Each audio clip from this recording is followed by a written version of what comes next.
Saturday is the end of summer. Fall begins. And I loved fall growing up. There are so many great things about fall, about autumn. I think when I was a kid, I loved the start of school. I always enjoyed school. I always enjoyed the start of things. There's something so fresh in it. I enjoyed that. I enjoyed fall sports. I played football when I was in middle school. I did cross country when I was in high school. Just enjoyed all of the outdoor smells and sights. I love the colors. I still love to go up to Itasca and look at all the colors. I love bonfires. I even love raking leaves. We've never had a house where we've had leaves to rake. It's always been, the places we've stayed well, we've had some, but never like it was when I was growing up. We had just maple leaves everywhere. And in our last house, we had like one maple tree in our front yard and like a cherry tree in the front yard and pine needles, and that was it. So it was never as fun as it was for us as kids to rake everything up, but I loved even all of that. Now, however, the end of summer and the beginning of fall marks the winter is coming, and the harbinger of months and months of snow, which I don't ever look forward to. I know I'm not wishing that on anybody. I'm just saying it means something different as you get older. But it's a chance for me at the end of summer. And I know that the end of summer, that's a movable slide, right? So for some people, the end of summer is Labor Day. For some people, the end of summer is, the solstice. Alice, I think the end of summer for you is like November. Yeah, something like that. When do all the people leave? We all have that kind of when we think, okay, fall, summer's officially over. And it's usually a time for us to look back at the summer and think about all that we were able to do. Reflection is a great thing. It also sometimes can bring regret, the things that we were not able to do. And when we realize that something was lost or something that wasn't what it should be or what it could have been, there's always a lament. A lament like here in Jeremiah chapter 8. Really, I'm only going to look at one verse, verse 20. The harvest is past, the summer is ended, and we are not saved. I was not looking for a passage that had the word summer in it. This is a verse that I think about every single year. I even had it printed and put on my wall at some point. It's a very sad verse, isn't it? The harvest is past, the summer is ended, and we are not saved. I think about this verse in relation to all the people that I'm praying for to be saved, people that I've had an influence in either through preaching or just through personal interaction. People that I had interactions with over the summer, some of the officers and deputies, people that only come to church in the summer. You get to the end of summer and think, after all that, it's done. The summer's done. They maybe go back to where they are, go back to their schedules. The harvest is past. The summer is ended, and they're not saved. And that's a very sobering thing to me to think about, again, every year. So I wasn't looking for a summer verse. The Lord just laid this verse on my heart, and I really don't have a lot to say, just more really devotional thoughts. In verses 15 and 16, the people here realize that there's trouble brewing. I'm not going to go into a lot of what was going on in the book of Jeremiah since I preached on it just a couple years ago. But look at verse 15. We looked for peace, but no good came, and for a time of health, and behold, trouble. The snorting of his horses was heard from Dan. The whole land trembled at the sound of the neighing of the strong ones, for they are come and have devoured the land and all that is in it, the city and those that dwell therein. There's this trouble brewing, and they know that Babylon's coming. They know that there's a problem, and that's part of this lament. The harvest is past, the summer is ended, and we are not saved. Realizes that there eventually could be Babylon, and most commentators think that probably this lament in verse 20 is talking about that, well, the harvest is done. This should be the time when the Egyptians would come and save us, that some other nation would come and help us. The time of war is past, and yet we still here. We don't have all that we need in preparation for this impending invasion from the Babylonians. That's their context. For us, we think about it a little bit differently. We don't have that threat, but we have what we, as a church, want. We want to be a lighthouse for Park Rapids. And so every year I think about this verse and lament it a little bit. God says what's wrong. Verse number 5, they're backslidden. Verse number 8, they're proud. Verse number 9, they've rejected God's word. Verse number 12, they're unashamed of sin. There's a need of salvation, but it would never come. So again, for us, I'm talking to people here tonight that you know the Lord is your Savior. You are saved. And you, I think, feel keenly that obligation, that privilege to be able to give the gospel to others. And so while others are not crying, we are not saved, we are for them. I think about this a lot at the end of summer. A few thoughts. One, the end of summer marks an end to potential. It says the harvest is past. You plant in the spring. You go out there with your plow and you break up the ground, and then you go through and you put the seeds in. And depending on what you're planting, you plant it carefully, or you throw a lot out there to see what will go into the ground. You grow it all summer. You cultivate the weeds out. You go through and make sure that there's enough water. You make sure that the pests and the disease and everything stays away. And all of it because you're looking forward to harvest. You're looking forward to the day where you can go out and get all of that hard work and put it in your barns, put it in your silo, put it in whatever storage thing you have, and you're going to store that to feed you for the whole year. In Bible times, the harvest time was a time of real celebration. It was a security for winter. When you can't grow things all year long, you grow it when you can, and you get all the things you can, store it up, and then that's what you live off the whole year. Sometimes it was a great time where it was plenty. You go to bed every night and you say, wow, there's a bigger harvest than I thought there was going to be. We're going to be secure. We might even be able to sell some of it and make some money. Some years. Other years, you come in every night and you're discouraged and you think, this is not as much as we need. We're in real trouble. We're going to have to figure something else out. Now, the beginning of summer, we say, man, I can't wait for all the stuff I want to do. At the beginning of summer, kids are getting out of school, and I always encourage our kids to make a list of stuff you want to do this summer. You know, what kind of summer are you going to have? All of us, we kind of wake up from the spring in Minnesota, and we look at the summer, and we say, man, there's great potential here. I can't tell you all the things I want to do. You know, for years, there was all these things that I had a list of. This is the year we're going to do this, right?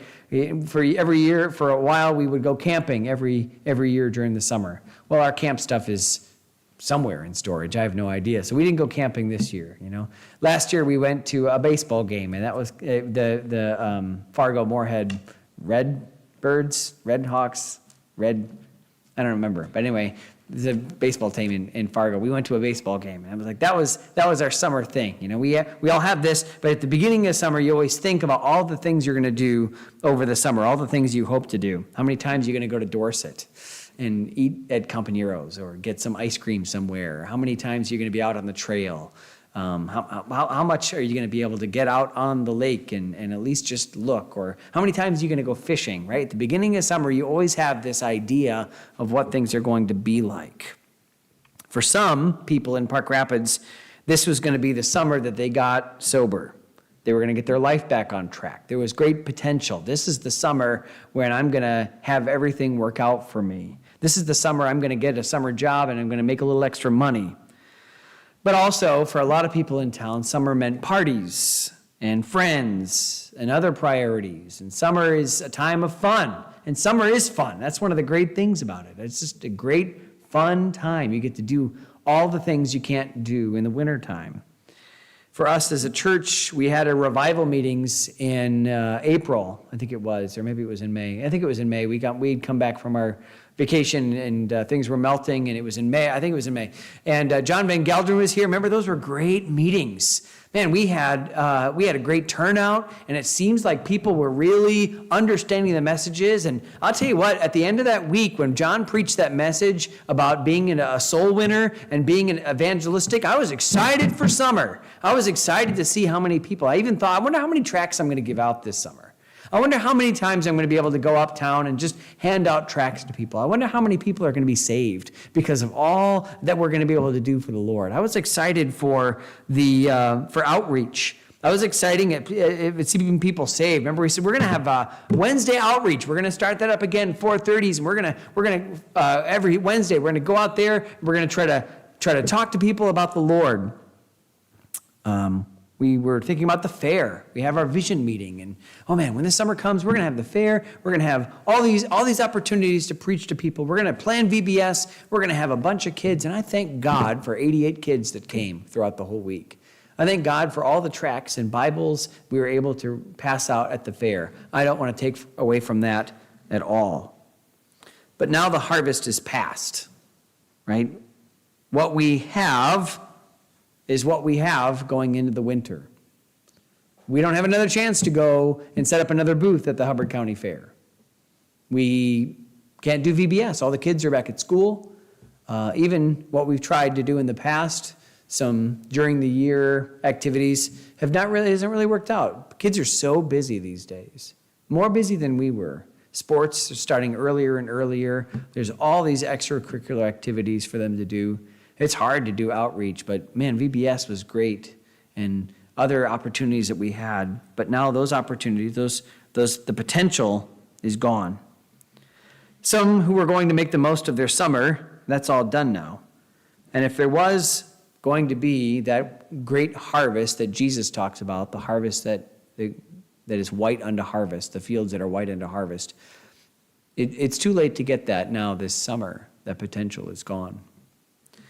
It marks the end of an opportunity. The end of summer marks the end of opportunity. There's really a short time for harvest. You don't get to pick the time of year you get to do the harvest. You can't be like, the fall is just not really a good time for me. I think I'll do harvest in February. It doesn't work like that. Harvest is when things are ready. And things are ready in the fall. You can't wait till winter. If you leave a ripe field, it will fall to animals. It will fall to the weather. It will fall to rot. Something else will get all the hard work that you have if you just leave it.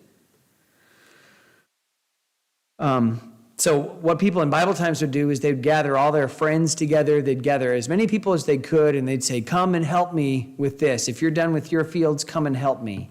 And they would all get together, and they would work, and it would be kind of just a big party to try to get all the things in. And when you were done, you'd go and help somebody else too. And I think that's why in the story of Ruth, Boaz comes in from a hard day, and the Bible says he just falls down at the end of a heap. He's just wiped out. He's so tired that when Ruth comes in and lays at his feet and pulls kind of on his robe that he was using as a blanket, all of a sudden he's kind of cold, and he wakes up and there's this lady sitting there. He doesn't even know what's going on because he's so tired because they work all day. That's kind of just a picture of that what harvest entails. And again, if you missed it, you missed the chance to get to the harvest. You missed that opportunity. There's a little time for harvest, and now the people lament the harvest is past, the summer is ended, and we are not saved. Summer is a time when opportunities are greater. People don't really walk out and about in winter. There's not as many people. Yeah, it's nice in a way. It's nice to be able to take left turns.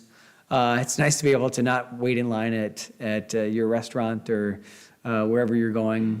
Long lines to get through, hopefully Walmart. Well, it'll be easier to get through that too. And wherever you are, it's nice that there's less people, especially tourists, and that also means it's going to be really hard to try to give the gospel to somebody. It's going to be hard to minister.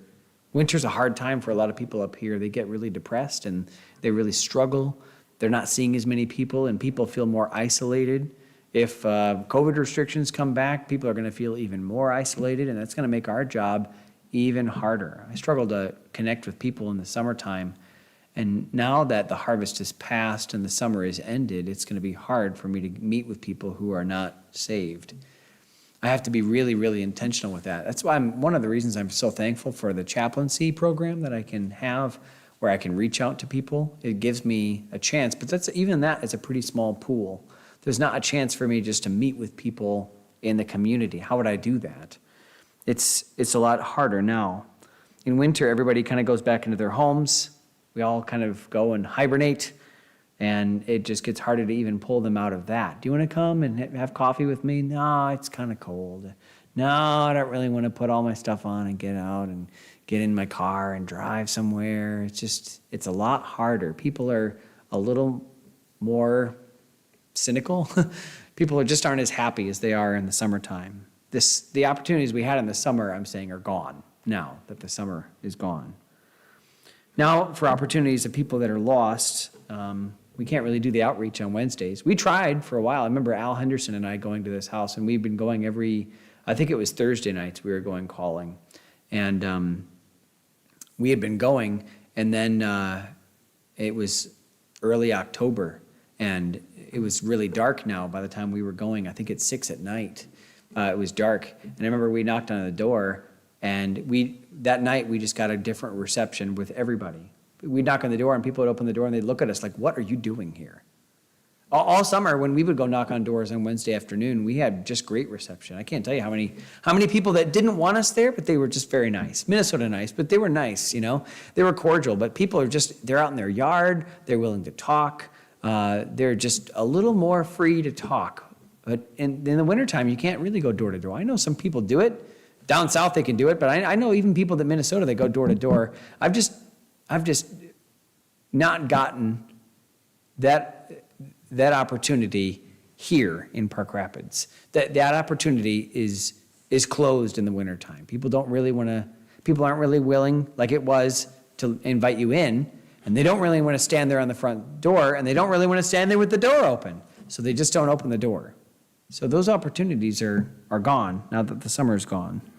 Some people whose hearts were open over the summer, they were interested, maybe something in the radio, something that the Lord was doing, something about their life changed, and they were open to it, and now there's so many other things that we have to focus on in the fall, school, everything. Now those opportunities maybe are gone. The harvest is past now. The opportunities are gone. The summer is ended, and some are still not saved. But the end of summer also marks an end to labors. Growing,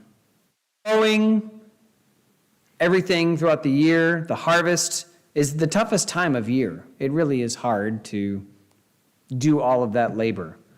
The rest of the years, for people in Israel, they could cultivate their trees. They could just kind of fix some things up, maybe fix some fencing or take care of animals. They could work in their vineyards a little bit, but they don't have to plow. They don't have to weed. They don't have to do all the hard things. They can rest. They can enjoy the fruits of their labor. I think that's where that story of the man who says, I had a great harvest. I'm going to pull down my barns and build bigger ones. And what does he say? So that I can say to my soul, soul, rest. That's part of the joy of harvest, that now we don't have to work hard every day. We don't have to put in 12, 14, 16-hour days. We can just rest. And that's a good thing, too. It's good for us to catch our breath. Honestly, it's good for me. I'm glad summer's over in that regard. I feel like I'm going to do a lot less running around. VBS it takes a lot out of me, and I don't know why, but every year I get older, and it takes more out of me. It takes longer to recover, and I'm glad for it. I appreciate it, but I'm always glad when I can catch a breather too. Now here we are at the end of summer, and we're doing men's Bible study, and we're going to be winding down on a few other things. I'm glad to not do release time this year, just for that reason. It's just a lot of work, and I'm trying to do some other things. And it's nice to have a time where I can kind of catch my breath a little bit. It's a time for resting from our labor and working on some things. Hopefully you can take some of those books that you've been meaning to read that you picked up from John Van Gelderen or picked up from our library. And you're going to maybe start reading some of those books, or you're going to start listening to some sermons, or there's some things that the Lord's been working on in your life, patience or anger issues or anxiety, and you say, now's the time that I can really focus on those things. That's a good thing, right? That's a good thing. Of course, in this context, it's seen as negative. Everything's done and there's nothing more to do. For us as Christians, understand there's that rest as well. Again, summers are so frantic, especially up here because they're so short. It's good to not be so hectic. We're going to be tempted to give in to laziness, but understand that it does mean a rest from labors. But let me just wrap this up by saying these things. It's not the end of all fruit, it's all productivity. This hasn't been a very encouraging message, but I'm just saying these are the things that I think about at the end of summer. That's why it was on my wall at some point. That lament, the harvest is past, the summer is ended, and we are not saved. I think about all the people that are not yet saved. But it doesn't mean I can't reach out to them. It doesn't mean that I can't do something. Maybe we can't have the mass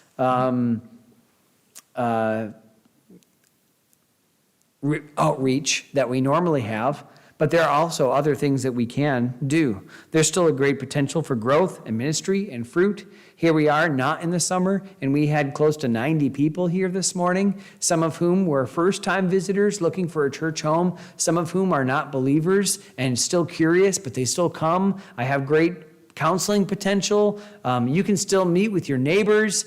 When Christmas comes, there's always a chance to reach out to them, and Thanksgiving to be able to say, hey, during this time, I just want to reach out. So just because summer's over, maybe in some ways we can take that and say, okay, now that the busyness of summer is over, I can really focus on these areas in my life, in trying to reach out to my neighbors. Just because the summer's over and someone is not yet saved doesn't mean that they won't be, doesn't mean that there's still not a job for us to be able to reach out to them. There are still opportunities for ministry, for evangelization. The potential is not gone. The opportunities are not gone. There are less. Yeah, let's just admit that it's going to be harder to do ministry in some ways in the summer. You won't find as many things on the calendar that we're trying to do as far as outreach, but there are still some great things that we can do. There are still things we can only do in the wintertime. There's still labor to be done. It's good to rest. Take the end of summer and say, boy, that was a great summer. I'm glad for everything that happened. I got to, during the evangelistic meetings, I got to lead a young man to the Lord. That was wonderful. Now, I haven't had a lot of success in reaching out and trying to disciple, but I'm glad at least for that. I went to camp this year to counsel, and I got to lead 3 boys to the Lord. That was great. What an awesome thing.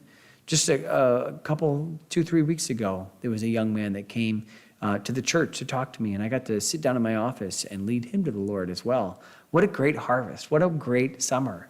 Now, I'm not going to say, well, I wish it was more. I sure do, but man, I'm happy for those people that I got to lead to the Lord. I'm happy for 88 kids that heard the gospel at VBS this year. I'm grateful for all the times of service that we got together, where we could work together for the Lord, that we could minister, that we could help try to let people know that we're here. I'm grateful for that. I'm grateful for the counseling I've been able to do. I've done some premarital counseling. I've done some other kinds of counseling, and I'm grateful for all of that. Look back on the summer, and I think to myself, I'm thankful, I'm grateful for the opportunities and for all that I was able to do in my ministry. It is going to be more difficult, but God's not done. I think about summers, and I think now that it's over, and I think about this verse. And it was true for them. The harvest was done for them. The summer was ended for them, and they were not saved. That doesn't have to be for us. The summer is done. The harvest is past. Yes, but there's still a harvest. There's a winter harvest. There are still some who would be saved. And let's use this as motivation. We can say goodbye to summer. We can say hello to fall. And we can say, God, I'm still here in your fields. I'm still here working. This harvest may be past, but Lord, I know there's another one right around the corner. So let's get excited for some fall ministry and fall outreach and asking God to work through the fall, winter, spring, and all the way to next summer. God,